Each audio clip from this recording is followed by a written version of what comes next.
which is also in the 26th Senate District. I'm glad to see him. He's a good spokesman for agriculture.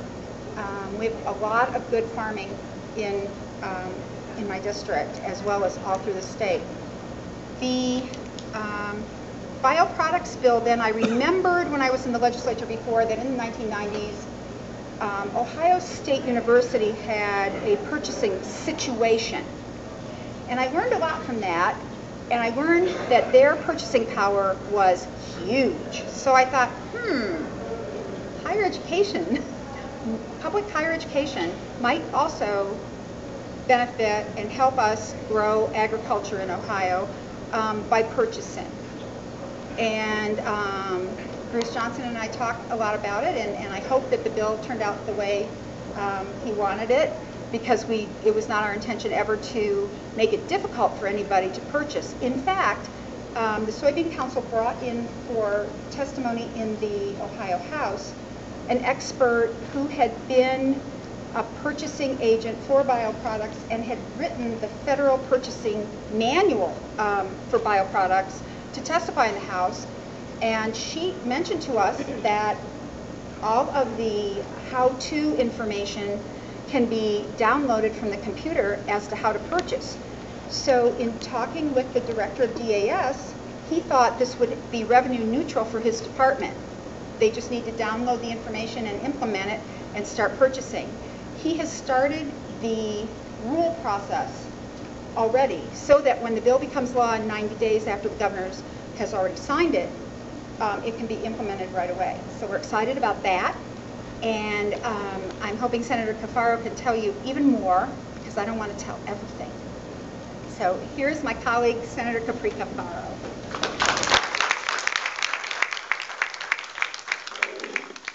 Thank you very much, Senator Gilmore. And for everyone here today, we are so proud to have worked together on this. Senator Gilmore and I are from opposite ends of the aisle, as well as opposite ends of the state.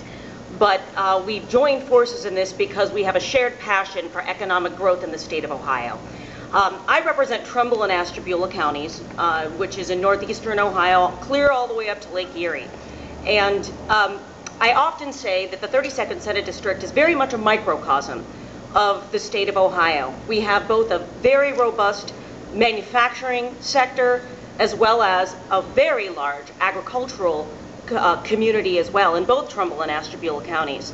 Ashtabula has a history in plastics as well, and certainly being from northeastern Ohio, most everyone is familiar with the leadership of the University of Akron and Polymers Ohio, and the fact that our higher education system in the state of Ohio really have become leaders on the cutting edge of polymers development.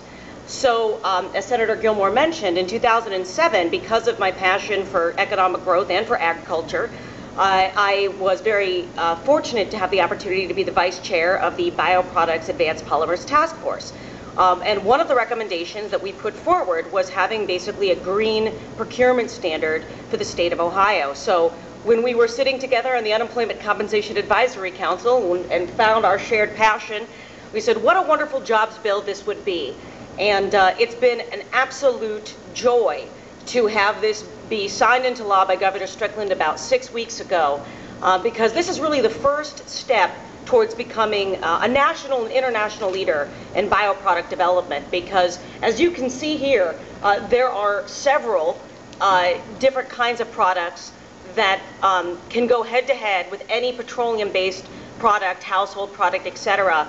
And you can learn even more about other products that are similar to that if you do go to the USDA BioPreferred list online. You'll see all of the things that are certified. And when we were going through this process, I actually just happened to surf around a little bit, and I clicked on like food containers, and I just so happened, like a needle in a haystack, clicked on this one, and the biodegradable, bio-based food container is made in Beechwood, Ohio, in northeastern Ohio.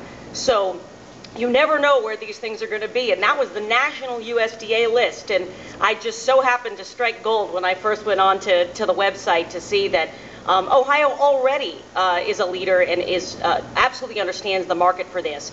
And because the state of Ohio's procurement abilities, the monies associated with being able to purchase for the state, both with the Department of Administrative Services as well as the Board of Regents, gives us a competitive advantage. I know that many people have heard about, for example, renewable portfolio standards for electricity generation, things like alternative energy of wind and solar power and things of that nature.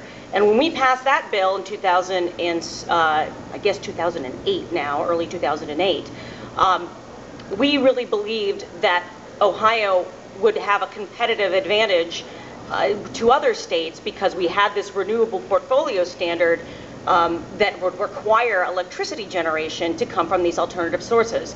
The thought process behind the bill that Senator Gilmore and I passed into law is very similar. We have basically, these procurement standards that give Ohio a competitive edge against other states.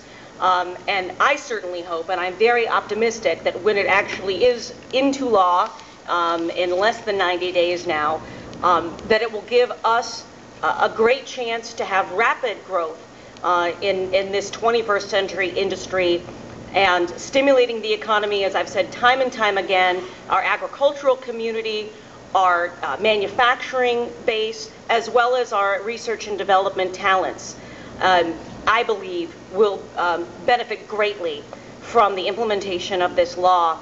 And I certainly look forward to taking the challenge, and I want to thank the Soybean Council and everyone here for being our partners and leadership in this process. It was long, it was arduous, but it was worth it. And it's worth it for the farmers of Ohio, the industries of Ohio, our future intellectual capabilities at our institutions of higher education. So I'm proud to have been part of this process and look forward to working with each and every one of you as we continue to see the bioproducts sector grow here in the Buckeye State. Thank you.